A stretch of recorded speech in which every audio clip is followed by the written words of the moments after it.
வணக்கம். இது அதிர்வின் இன்றைய பிரதான செய்திகள். முதலில் தலைப்புச் செய்திகள். $1 உயர்ந்தால் நாட்டின் சந்தையில் எரிபொருளின் விலை $2 உயரும். திடீரென சபையில் தோன்றிய ஜனாதிபதி எரிவாயு மற்றும் எரிபொருள் தொடர்பில் விசேட செய்தி. அமெரிக்காவின் கோரிக்கையை நிராகரித்த இலங்கை அரசு. மட்டக்களப்பில் கிணற்றிற்குள் கேட்ட அலறல் சத்தம். உள்ளிருந்து மீட்கப்பட்ட பெண் வழங்கிய திடுக்கிடும் தகவல். என்னை பார்த்து ஆபாச சைகை காட்டிய அமைச்சர். சபையில் பெரும் பதற்ற நிலை. வைத்தியசாலை காவலாளியை தாக்கிய நபர். மூடப்பட்ட மூங்கிலாறு பிரதேச வைத்தியசாலை. நோயாளர்கள் சிரமம். நடந்ததென்ன? அமெரிக்கா ஜனாதிபதி கொடுங்கோலன் ட்ரம்பின் ஏகாதிபத்திய கொள்கையால் யாரு தாக்குறாங்களோ தாக்குறவங்களை தாக்குங்கள், அதை விட்டு அயல் நாடுகளையும் தாக்கி இலங்கை அரசாங்கம் உள்ளிட்ட அனைத்து உலக நாடுகளும் இதை வன்மையாக கண்டிக்க வேண்டும். அதேபோல் ஈரான் 2 மணி நேர மின்வெட்டை நடைமுறைப்படுத்துமாறு கோரிக்கை. மீண்டும் செம்மணியில் அகழ்வாராய்ச்சி. அமைச்சர் பிமல் வெளியிட்ட தகவல். பதற்றத்தினால் மூடப்பட்ட ஹார்மோஸ் ஜலசந்தி. நடுக்கடலில் உணவு தண்ணீரின்றி சிக்கித் தவிக்கும் தொழிலாளர்கள். உலக சந்தையில் இறங்கும் தங்கத்தின் விலை. இலங்கையிலும் சட்டென சரிவு. யாழ் பல்கலைக்கழகத்தின் கலைப்பீடத்திற்கு புதிய பீடாதிபதியாக நாகமுத்து பிரதீபராஜா தெரிவு. நீங்கள் சொன்ன ஒரே ஒரு விடயம், ட்ரெஷரியிலே இருந்து இந்த வீடுகளை பூர்த்தி செய்வதற்காக நிதியை நீங்கள் கோரியிருக்கிறீங்களா? கௌரவ அமைச்சர் அவர்களே, இதை சொல்வதற்கு ஒரு அமைச்சர் தேவையான கேள்வி என்னுடைய மனதிலே வருகின்றது. கௌரவ துரைராசா ரவிகரன் அவர்கள் கேட்பார், அந்த வீடுகள் கட்டி கொடுக்கப்படுமா அல்லது இல்லையா என்பதை உங்களுடைய அரசாங்கத்தில் நிச்சயமாக அது செய்யப்படும் என்று நாங்கள் நம்புகின்றோம், மக்களும் நம்புகின்றார்கள். ජනාධිපතිතුමා විශේෂ අවධානයක් යොමු කරලා ඒ ප්‍රදේශයේ ගෙවල් වලට ලක්ෂ 10 නෙවෙයි ලක්ෂ 20ක් ලබා දෙන්න කියන.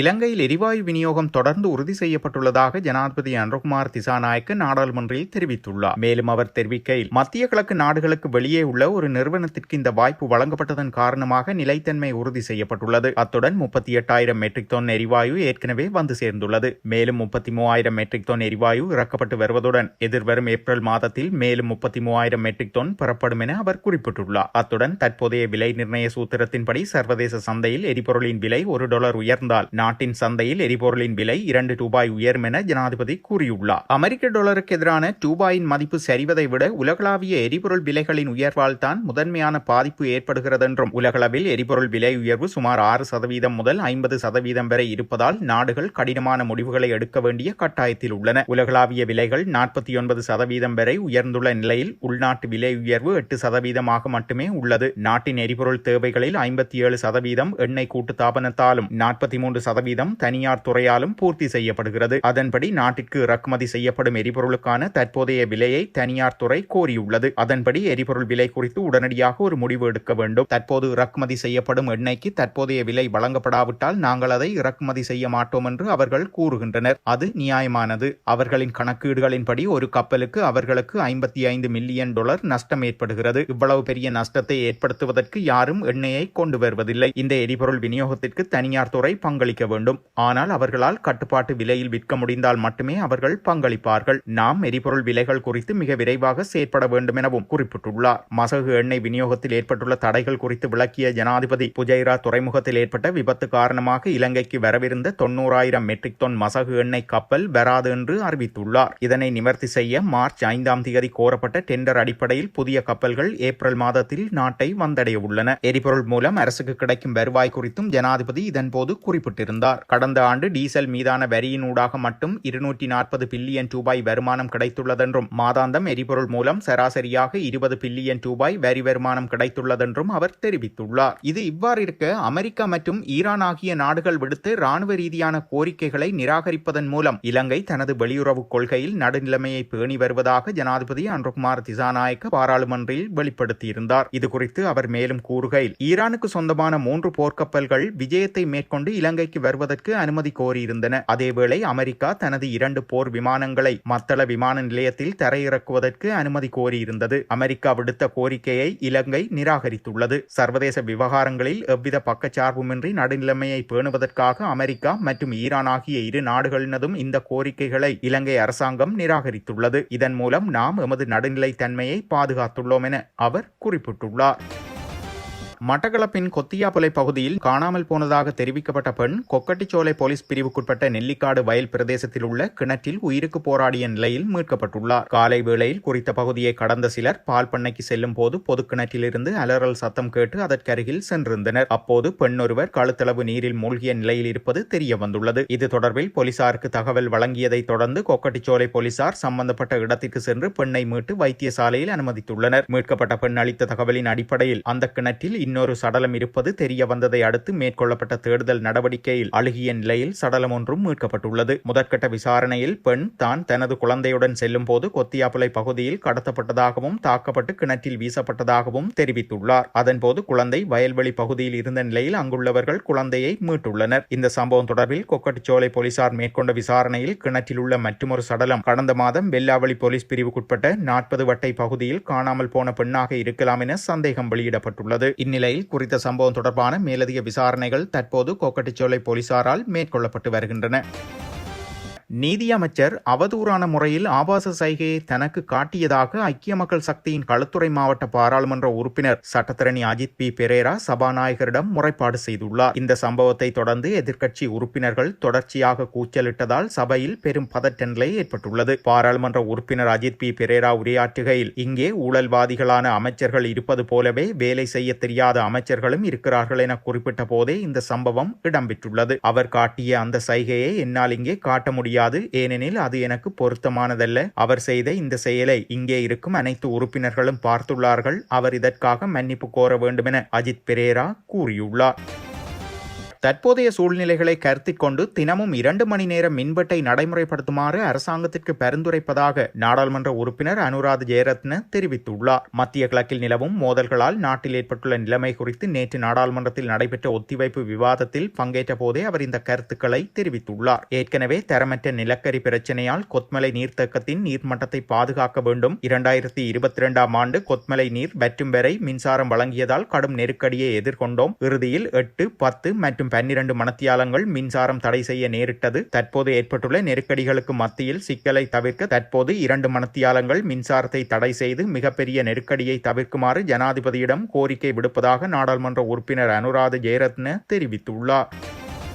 இஸ்ரேலின் புற்றுநோய் மத்திய கிழக்கு புனித மண்ணில் நிறுவப்பட்டு இன்றும் ஆயிரக்கணக்கான அப்பாவி பலஸ்தீன மக்கள் நாளாந்தம் கொன்று குவிக்கின்றனர். 92% அமெரிக்க மக்கள் ஈரான் மீதான தாக்குதலை எதிர்த்த நிலையிலும் அமெரிக்க பாதுகாப்பு பிரிவின் பிரதானிகள் ட்ரம்பின் முடிவு பிழையான தகவல்களை அடிப்படையாக கொண்டது என்று பதவி விலகிய நிலையிலும் இந்த தாக்குதலில் அமெரிக்க ஜனாதிபதி கொடுங்கோலன் ட்ரம்பின் ஏகாதிபத்திய கொள்கையால் உலக அமைதிக்கு பாரிய கேள்விக்குறியாக இந்த யுத்தம் மாறியிருக்கிறது என்பதுதான் குறிப்பிடத்தக்கது. அதே போல ஈரானிய மக்களை கொன்று குவிக்கும் இந்த கொலைவெறிக்கும் ஈரானிய பொருளாதார மையங்களை தாக்கும் இந்த யுத்தத்தை அமெரிக்க நேச நாடுகளும் கடும் கண்டனங்களை தெரிவித்து அவர்களை கைவிட்டு விட்டனர். அதே போல போலியான சில அனுமானங்களையும் வள ஆக்கிரமிப்பையும் அடிப்படையாக கொண்ட இந்த யுத்த மோகமானது இன்று உலகளாவிய மக்களின் நாளாந்த வாழ்வை சீர்குலைத்து அது ஒரு பாரிய நெருக்கடிக்கு விட்டிருக்கிறது என்பதுதான் இங்கு நாங்கள் பார்க்க வேண்டிய விடயமாக இருக்கின்றது. இவ்வாறான இந்த நிலைகளின் காரணமாக எமது நாட்டிலும் மக்கள் இன்று மீண்டும் எரிபொருள் நிலையங்களில் வரிசையாக நிற்க வேண்டிய சூழ்நிலை உருவாக்கப்பட்டிருக்கின்றது. இந்த யுத்தத்தை ஆரம்பித்த அமெரிக்காவும் இஸ்ரேலும் இந்த யுத்தத்தை உடனடியாக நிறுத்துவதற்குரிய ஏற்பாடுகளை அவசரமாக செய்ய வேண்டிய நிலைமை காணப்படும். அதே போல நாங்கள் குறிப்பாக கூறுவதென்றால் யுத்தத்துக்கு பதில் தாக்குதல் நடாத்தும் ஈரான் சரியான எதிரிகளையே தாக்க வேண்டும். மாறாக தமது நாட்டை தாக்குவதற்கு உதவினார்கள் அல்லது தமது எதிர்த்த தாக்குதல்களுக்கு உணர்ந்தையாக இருக்கவில்லை என்ற நிலைப்பாட்டிலிருந்து தமது அண்டை சகோதர நாடுகளான Saudi Arabia, Kuwait, Qatar, UAE, துருக்கி மற்றும் ஈராக், ஓமான் போன்ற நாடுகளை தாக்குவது எந்த வகையிலும் பாரிய கண்டனத்துக்குரியது, ஏற்றுக்கொள்ள முடியாதது. அதே போல இவ்வாறான மத்திய கிழக்கு நாடுகளில் இருக்கின்ற எண்ணெய் வயல்களில் தாக்குறது, அதே போல அங்கிருக்கின்ற ஏனைய நிலங்களை தாக்குறதும் எவ்வாறு நாங்கள் ஏகாதிபத்திய தாக்குதல், ஆக்கிரமிப்பு தாக்குதல் தாக்குதலை இந்த இஸ்ரேல் அமெரிக்கா செய்கின்றதோ ஏற்றுக்கொள்ள முடியாதோ அதே நிலைமைதான் ஈரான் செய்தாலும்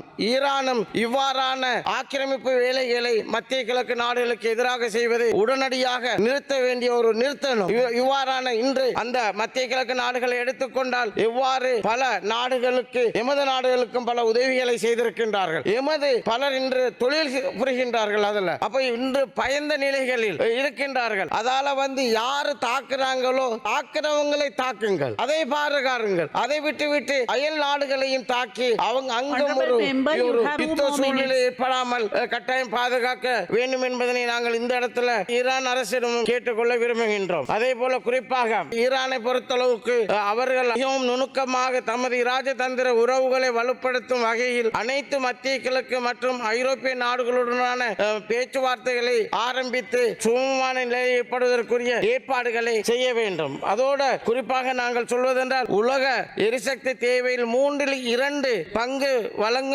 வழங்கக்கூடிய நாடாக மத்திய கிழக்கு நாடுகள் காணப்படுகின்றது. அதுல குறிப்பாக பல லட்சக்கணக்கான தொழிலாளர்கள் வேலை புரிகின்றார்கள். எனவே இந்த யுத்தத்தை விரைவாக முடிவுக்கு கொண்டு வரும் விதத்தில் ஐக்கிய நாடு பொது சபை ஈடுபட்டு இதற்குரிய ஏற்பாடுகளை விரைவாக செய்து சமாதானத்தை கொண்டு வர வேண்டும் என்று இங்கு கூறிக்கொள்வதோடு ஈரான் மற்றும் உலக ஷியா மக்களது ஆன்மீக தலைவரையும் குறிப்பாக ஈரானில் மாத்திரம் சுமார் 12,000 சிவில் இலக்குகளை குறிவைத்து இஸ்ரேல் அமெரிக்கா முன்னெடுத்த கூட்டு யுத்த முயற்சிகள் இலங்கை அரசாங்கம் உள்ளிட்ட அனைத்து உலக நாடுகளும் இதை வன்மையாக கண்டிக்க வேண்டும். அதேபோல் ஈரான்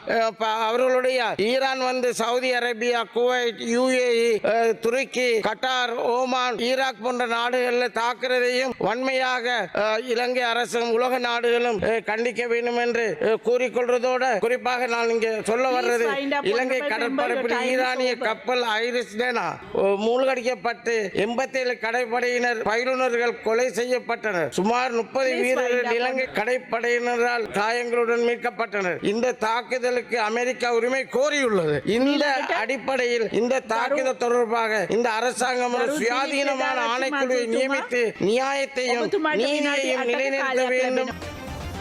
உடையார்கட்டு மூங்கிலாறு பிரதேச வைத்தியசாலை சேவைகள் தற்காலிகமாக நேற்றைய தினம் மூடப்பட்டமையால் நோயாளர்கள் சிரமத்திற்கு உள்ளாகியிருந்தனர். உடையார்கட்டு மூங்கிலாறு பிரதேச வைத்தியசாலைக்கு நேற்று முன்தினம் மாலை சென்ற நபர் ஒருவருக்கும் காவலாளிக்கும் இடையில் முரண்பாடு ஏற்பட்டதைத் தொடர்ந்து வைத்தியசாலை காவலாளியை குறித்த நபர் தாக்கியுள்ளதாக தெரிவிக்கப்படுகிறது. இதனையடுத்து வைத்தியசாலை பிரதான வாயில் மூடப்பட்டு நேற்றைய தினம் மூங்கிலாறு பிரதேச வைத்தியசாலையின் சேவைகள் அனைத்தும் தற்காலிகமாக இடைநிறுத்தப்பட்டுள்ளதாக பதாகை காட்சிப்படுத்தப்பட்டது. இந்நிலையில் சிகிச்சை பெற வந்த கிராம மக்கள், பாடசாலை மாணவர்கள், பொதுமக்கள், மாதாந்த கிளினிக் சிகிச்சை பெற வந்த நோயாளர்கள் என நூற்றுக்கணக்கானோர் சிரமத்தை எதிர்கொண்டிருந்தனர்.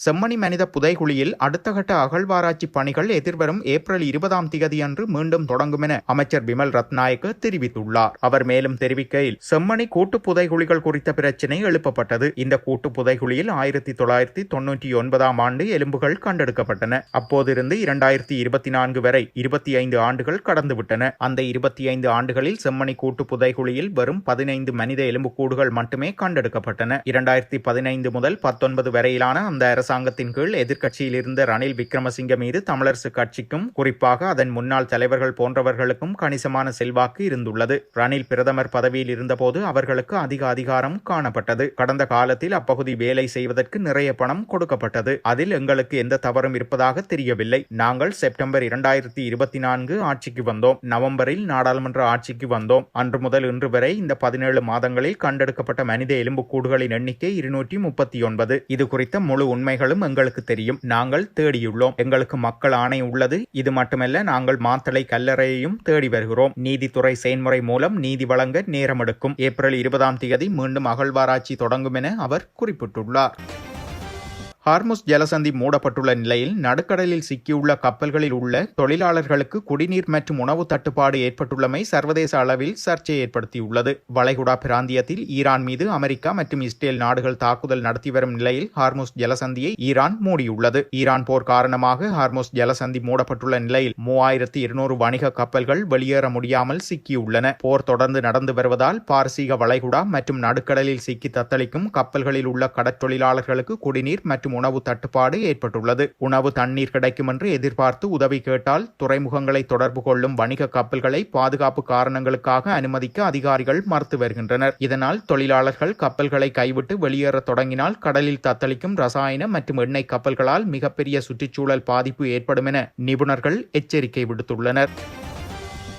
முறையாக பாராளுமன்றத்துக்கு நான் 2020 ஆண்டு தெரிவு செய்யப்பட்டான். 2020 ஆண்டு தெரிவு செய்யப்பட்ட காலப்பகுதியிலே இருந்து மட்டக்களப்பு மாவட்டத்திலே வீடு அமைப்பு அதிகார சபையினுடைய பிரச்சனைகளை பற்றி தொடர்ச்சியாக பேசி வரும் ஒருவர் தான் நான். உண்மையிலே கௌரவ சஜித் பிரேமதாச அவர்கள் அமைச்சராக இருந்த பொழுது வடக்கு கிழக்கிலே அதிகளவான வீடு அமைப்பு அதிகார சபையினுடைய திட்டங்களை கொண்டு வந்தார். 2020 ஆண்டு கோட்டாபே அரசு வந்ததுக்கு பிறகு வெறுமனே சஜித் பிரேமதாஸ் அவர்களால் கொண்டு வரப்பட்ட வேலை திட்டங்கள் என்றதுக்காக அந்த வீடு அமைப்பு அதிகார சபையின் முன்னெடுக்கப்பட்ட வேலை திட்டங்களை அப்படியே முழுமையாக நிறுத்தினார். சரி, 2024 ஆண்டு உங்களுடைய அரசாங்கம் வந்ததுக்கு பிறகு நீங்கள் இப்பொழுது கிராமத்துக்கு ஒரு வீடு திட்டம் ஒன்று வேலை திட்டம் ஒன்றை செய்கிறீர்கள். கிராமங்களில் ஒரு வீடு 2 வீடு கட்டுறீர்கள். ஆனால் மட்டக்களப்பு மாவட்டத்திலே 133க்கு அதிகமான மாடல் வில்லேஜ் திட்டங்கள் இதுவரைக்கும் முழுமையாக பூர்த்தி அடையாத நிலையில் இருக்கின்றது. 3000க்கு அதிகமான வீடுகள் ஃபவுண்டேஷன் மட்டம், லிண்டர் மட்டம், கூரை அடிச்ச மட்டத்தில் இருக்கின்றது. வடக்கு கிழக்கிலே இருக்கிற முழுமையாக, அதாவது கூடுதலான வீடு இல்லாதவர்கள் இந்த பயனாளிகளாக தெரிவு செய்யப்பட்டதுக்கு பிற்பாடு 10 ஆண்டுகள், 9 ஆண்டுகள், 8 ஆண்டுகள், 7 ஆண்டுகள், 6 ஆண்டுகள் கடந்து இன்னும் கடனாளிகளாக இருக்கிறார்கள். உங்களுடைய பதிலே நீங்கள் விளக்கமாக சொல்லியிருந்த நீங்கள் சொன்ன ஒரே ஒரு விடயம், ட்ரெஷரியிலே இருந்து இந்த வீடுகளை பூர்த்தி செய்வதற்காக நிதியை நீங்கள் கோரியிருக்கிறீர்கள். கௌரவ அமைச்சர் அவர்களே, இதை சொல்வதற்கு ஒரு அமைச்சர் தேவையா என்ற கேள்வி என்னுடைய மனதிலே வருகின்றது. நீங்கள் வீடமைப்பு அதிகார சபையினுடைய அமைச்சர், நீங்கள் சொல்ல வேண்டும் இந்த வருடத்திலே இத்தனை கோடி எங்கள் அமைச்சுக்கு இருக்கின்றது, 3300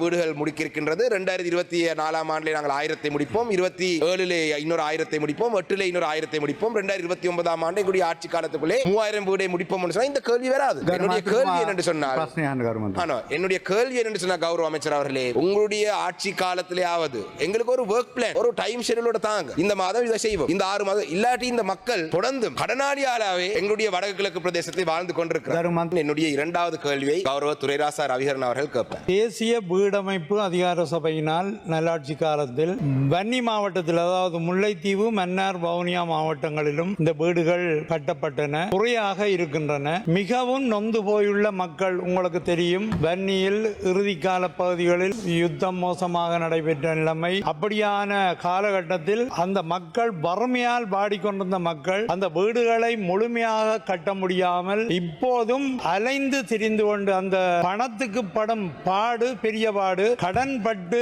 தாங்களாக சில வேலைகளை செய்து கூட இப்போது முடியாமல் இருக்கின்றார்கள். அந்த வீடுகள் கட்டி கொடுக்கப்படுமா அல்லது இல்லையா என்பதை நீங்கள் தயவு செய்து சொல்ல வேண்டும். உங்களுடைய அரசாங்கத்தில் நிச்சயமாக அது செய்யப்படும் என்று நாங்கள் நம்புகின்றோம், மக்களும் நம்புகின்றார்கள். தயவு செய்து அதை நீங்கள் நிறைவேற்றி தர வேண்டும் என்றுதான் நாங்கள் கேட்கின்றோம். அதற்கான பதிலை எதிர்பார்க்கின்றோம். ස්තුතියි මේ ගරු මන්ත්‍රමනි, අපි මේ අවුරුද්දේ උතුරු නැගෙනහිර යලි පදිංචි කිරීමේ නිවාස යටතේ නිවාස 2500කට මුදල් වෙන් කරලා තියෙනවා. එක නිවාසයක් සඳහා මෙතෙක් ලබා දීපු ලක්ෂ 9 සහ ලක්ෂ 15 වෙනුවට ජනාධිපතිතුමා විශේෂ අවධානයක් යොමු කරලා ඒ ප්‍රදේශයේ ගෙවල් වලට ලක්ෂ 10 නෙවෙයි ලක්ෂ 20ක් ලබා දෙන්න කියන පණිවිඩය අපිට දීලා තියෙනවා, අවධාරණය කරලා තියෙනවා.